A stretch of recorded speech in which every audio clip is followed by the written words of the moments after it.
I'm a work-at-home mom. I work online as a transcriber, and I also have a blog.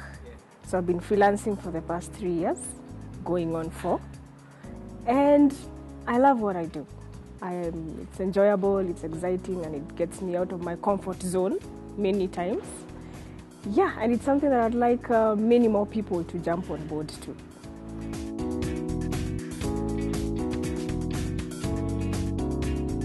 I can see that more and more people are getting on board. There's a lot of excitement about online jobs. Yeah, especially given the benefits of online jobs, that you can work from home, you can escape the traffic commute, and also you can earn a legitimate income, a dignified income. So a lot of people are interested in freelancing in Kenya. And I can say that because I've seen it from experience. I get a lot of emails, I get a lot of Facebook messages too, where people want to know, how can I work online in Kenya? So it's really gaining momentum, week by week, month by month.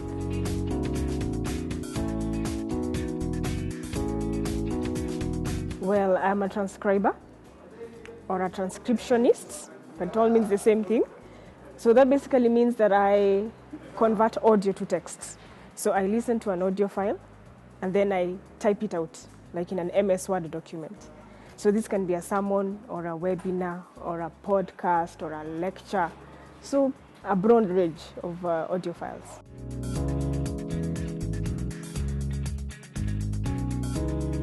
Well, the most common job is writing, article writing. But there are many other jobs. Apart from writing, there's transcription, there is academic writing, there's blogging, there are virtual assistant jobs. So it's a broad range, but those are the most common ones. And like the ones that are like low barrier to entry jobs, you have article writing, transcription, and academic writing. So you don't have to have a very unique set of skills to be a transcriber, for example. All you need to have is good English skills, great listening skills, and be able to type at probably 35 to 40 words per minute.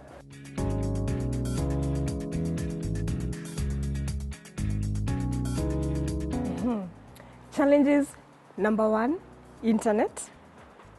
Because at the moment, internet is not all over the country. At least in the major towns, in Nairobi, Nakuru, in Mombasa, we have internet. But it's a major challenge, It's also not very fast. And the fast internet speeds are not affordable.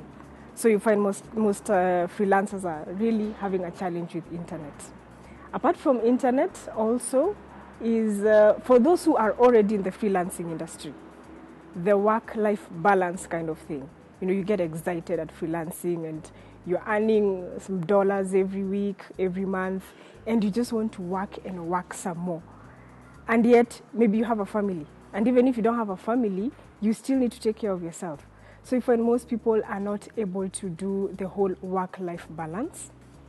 And time management.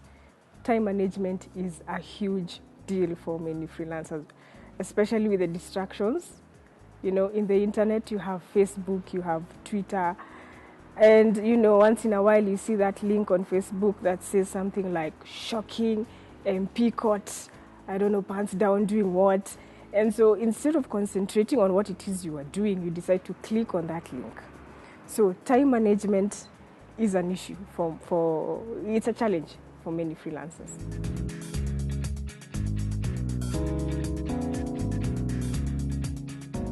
Yes, I remember when I first got into freelancing, and I did my first job, and I earned $5, which is very little, but at that moment I was so excited. But I just looked at the Odesk site. I just kept on looking at that $5 because I had no idea how I was going to withdraw it. I was excited that I had earned it, but I had no idea. I was thinking maybe I can withdraw this money via the bank, but I didn't want that procedure. And I also didn't know about any other payment systems. But later, I got to know about other payment systems, like PayPal, for example. It's a payment system.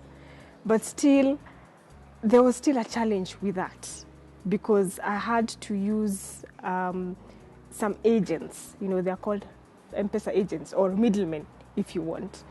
And they would give me my money, but at a very low rate. So as much as the Upwork actually cuts a commission. So if you earn $5, they take 10% of your earnings. So I would use the middlemen, and they would also get a certain commission from that.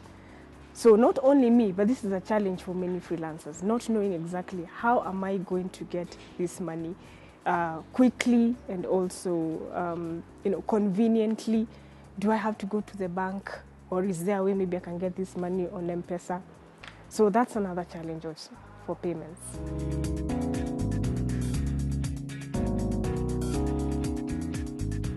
Yes, well, there's PayPal. There's Skrill also. Like, for example, like the Skrill, what I liked about it was, or what I like about it is that it's very convenient because the money just comes to your M-Pesa account.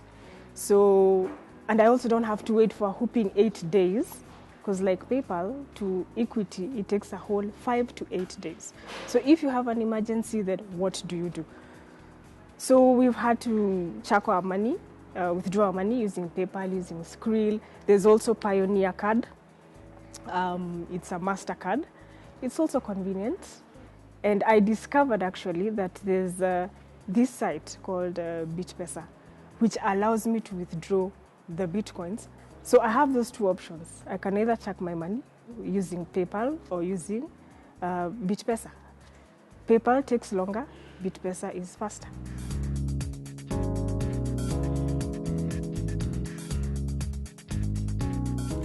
One, to take this seriously, to take freelancing seriously, because it's a viable career. You know, the funny thing is like our parents and people of that generation, they don't understand freelancing, they don't understand working online. You know, they're usually asking us, so how are you doing with those 2 computer jobs? But these are not 2 computer jobs. This is a serious career. If you invest your time wisely, then you will go far. They also need to learn first, and then they will earn. They need to have that attitude of, let me learn, and then I will earn. They need not to be so money conscious, you know, just thinking about the money.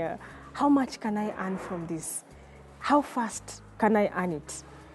A good attitude to have is, let me learn as much as I can about transcription, or let me learn as much as I can about blogging, and then be patient, be persistent, be consistent, and be determined to make it in this career, because many are doing so, and this is the future of work. Freelancing is the future of work. So if others are doing it, they can do it too. And to avoid the SOS syndrome, that's the shining object syndrome, whereby you find newbies here that, you know, academic writing pays a lot. So they are so interested to be academic writers, and then after a week they hear, by the way, there's also transcription. So they want to venture into transcription. And then they hear, hey, did you hear how much bloggers earn? And they're like, you know what? Let me let go of the academic writing. Let me let go of the transcription. Let me venture into blogging. And then they hear, hey guys, you know what? People are publishing books on Amazon, and they're making so much money. And so they leave that. So that's what we call the shining object syndrome. So they need to be focused. Yeah? If you want to be an academic writer, get into academic writing.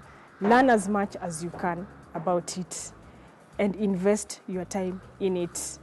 Earn the money, become good at it, and also improve your skills. After that, then they can also diversify. Yeah. Now, because you know academic writing, you've been doing it for probably a year. It has its low seasons, it has its high seasons. Maybe you can say, since I have good English skills, I can also try article writing. Because I see some newbies, you know, they get into this business, and you find that there are low months, you know, several weeks where there's no work, and they're just sitting there wondering what they should do. So that's why it's good to also diversify. Get something on the side, as long as you have mastered this first skill or this first online job.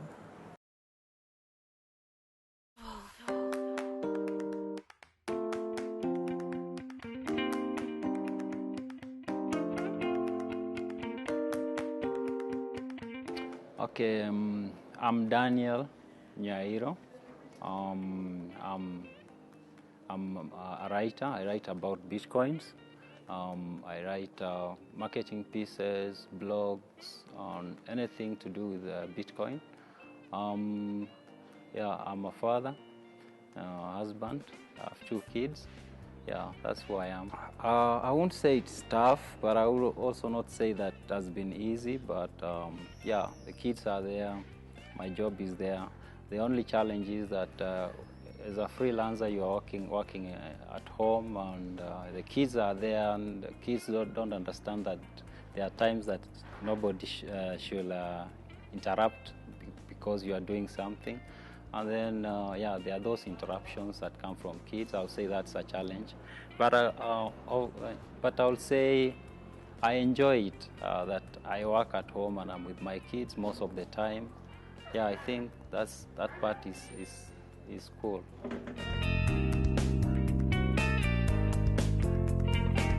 Bitcoin is a digital currency that is used online, and it can be moved on the internet as fast.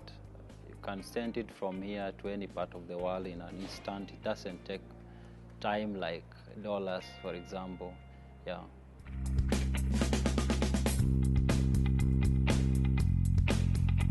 Freelancing in the Bitcoin space, I would say it's challenging because the space is changing very fast.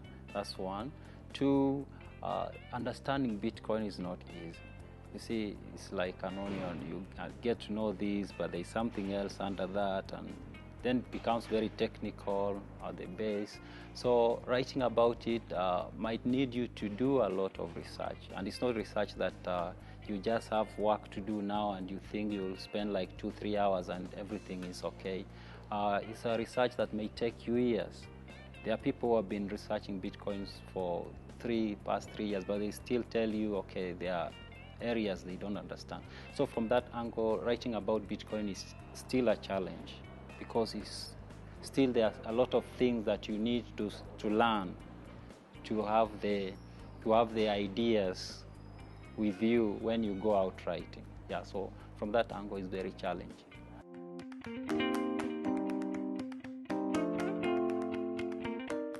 I've been writing about Bitcoin. It's 2 years now. Yeah, it started when a guy approached me, and he wanted us to write an ebook about Bitcoins, and I had never heard about Bitcoins before that. And yeah, I did write the draft, and it was not nice because I didn't know much about Bitcoin. I did not like it, but from there I got to know about Bitcoins. I went out online researching, and then yes, I got to know about Bitcoins and started writing about it, and yeah, I've been writing about it since then. Yeah, it's now 2 years. Yeah.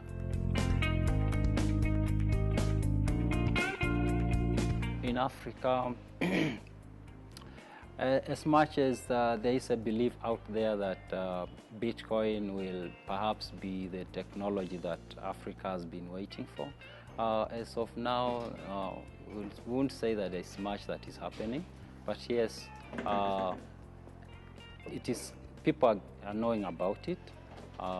More people are learning about it. There are more people like me who are working online and they are being paid in Bitcoins. There are people who are trading in Bitcoins.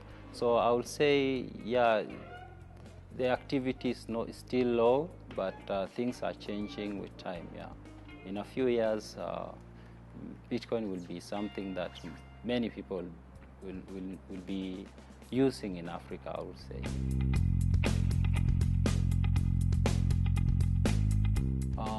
I'll say it is interesting, and it's a learning experience.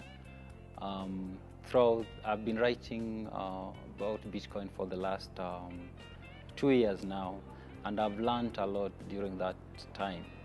And I'll say writing about Bitcoin, there's a lot of opportunity there, because currently it's not easy to find a good writer who is at the same time well versed with the technology. Yeah, it's easy to find a good writer, but they really struggle understanding the technology. If you're thinking about writing about Bitcoin, the first thing I'll tell you is that you have to put hours into doing research about it. You have to spend a lot of time learning what it is and how it works. Okay, it can get technical, but with time and going through the resources that are available online, it won't be hard for you to wrap your head around it. Yeah.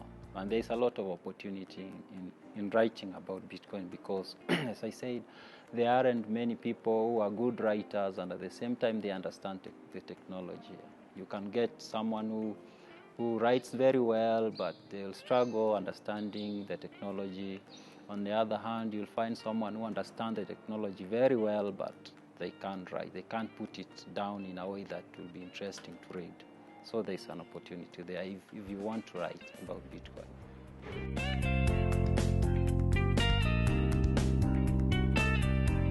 I'll say up to 50% of my income is in Bitcoin. Yeah, most of my clients, or even me, I prefer being paid in Bitcoins. The ones who don't pay me in Bitcoins, okay, I just do the job, but I'll really prefer that they paid me in Bitcoins. Yeah, so up to 50% of what I earn is in Bitcoins,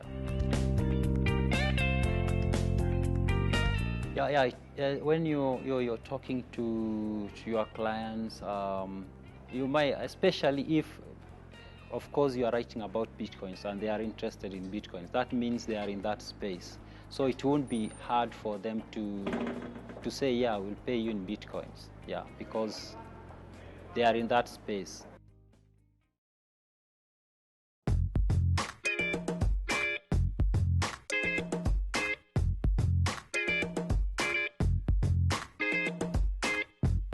My name is Michael Kimani.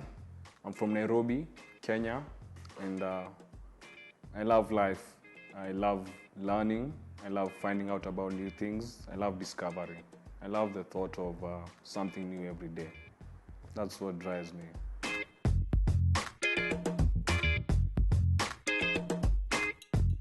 If I look back, I'd have to say it started when I was in campus. I was in Jomo Kenyatta University of Agriculture and Technology, and I was studying electronic and communications engineering. While I was there, I got interested in money and how money works, and I ventured out and took some auditing and accounting classes. So after leaving school, I felt that a place where money merged with technology would be a nice fit for me. And that's how I ended up in payments, finance, and technology. They call it fintech. Yeah. So what I do is I analyze and look at what's the trends that are going on in the market, in the industry, in the payments industry. A lot of stuff is happening where technology is radically changing how finance used to work, how people send and receive money, how people save money, how people convert from one currency to another. So M-Pesa is one perfect example of that. It's where technology and finance come together and new products emerge from that. And there are a lot of trends that are happening in Kenya. And that's what I look at. I look at what's going on right now, what's going to happen in the next 2 years, 3 years, and in future.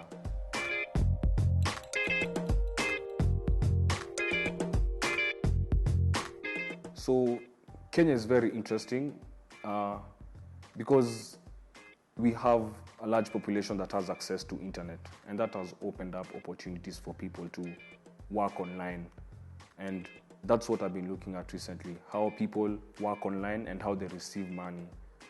For instance, the freelancers, but there are also other people who receive money from abroad in form of remittances. So generally I've been looking at remittances and online payments. So Kenya is a very interesting case because in Kenya everyone has a lot of people, a majority of the people have mobile phones with mobile wallets. And ideally this is how they like to receive their money.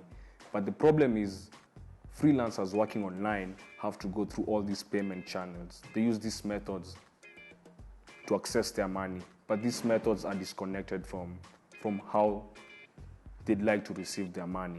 So, for instance, what's been happening is a lot of the payment methods are trying to connect to their mobile phone so that they can allow freelancers to receive money from abroad directly into their phones. This has implications on how much it costs and how long it takes.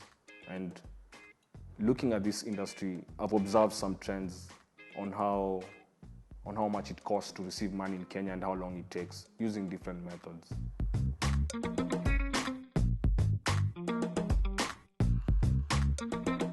So today, if you had a client you were working for in the United States and they were paying you $1,000, some of the options that you'd have would be using PayPal, or using a combination of PayPal and BitPesa, or a combination of PayPal and your Equity Bank, or Skrill, another method that also combines an online payment method with a mobile wallet here in Kenya. So, for instance, if you receive $1,000 from a client, if you use the PayPal Equity Bank option, you'd pay about 7% overall, and it take you about 7 days for you to have Kenyan shillings accessible to you.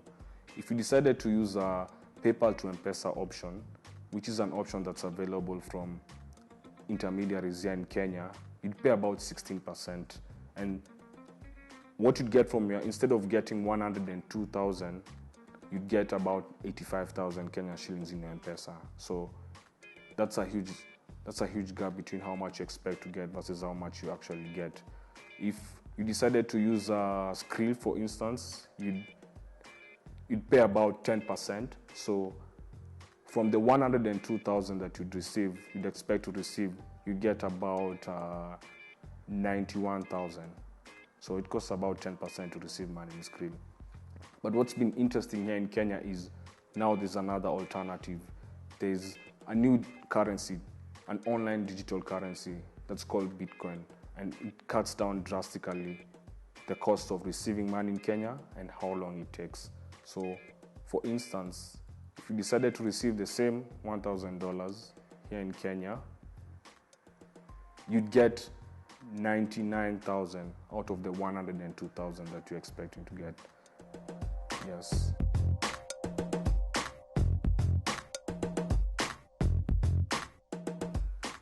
So what's happened is, because a lot of freelancers get paid in US dollars, they're sort of forced to rely on the payment channels that use the US dollar. But with this new currency called Bitcoin, because it's an online internet currency, it's not limited to some of the constraints that come with the other payment methods. So in Kenya, for instance, you can decide to get paid either in US dollars, in Australian dollars, or you can decide to get paid in Bitcoin. And there are huge advantages to that. When you get paid with Bitcoin, it costs you much less, drastically far less than it would with any other method, and it's also instant. It's as fast as email. Unfortunately, you cannot use Bitcoin in Kenya as is. So what's happened is some services have come up that allow you to convert your Bitcoins into Kenya shillings. And ideally, that's how some freelancers in Kenya are getting paid right now.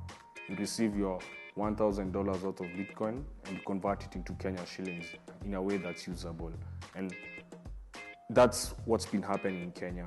There's a service called BitPesa, a financial service firm, that allows you to convert your Bitcoins into Kenya shillings directly and instantly into your phone. So that's what's been happening. That's how you make your Bitcoins usable in an economy, in the Kenyan economy.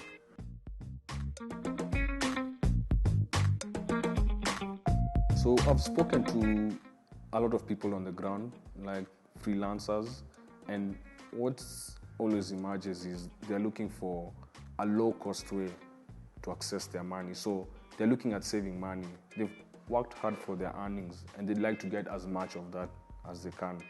So that's the first thing. They're also looking at access to this money. So they're looking at, how can I get this money where I am without having to get off your couch, walk some distance to access your money. So the mobile wallets are becoming a very popular means of receiving money because they are convenient and they're easy to access.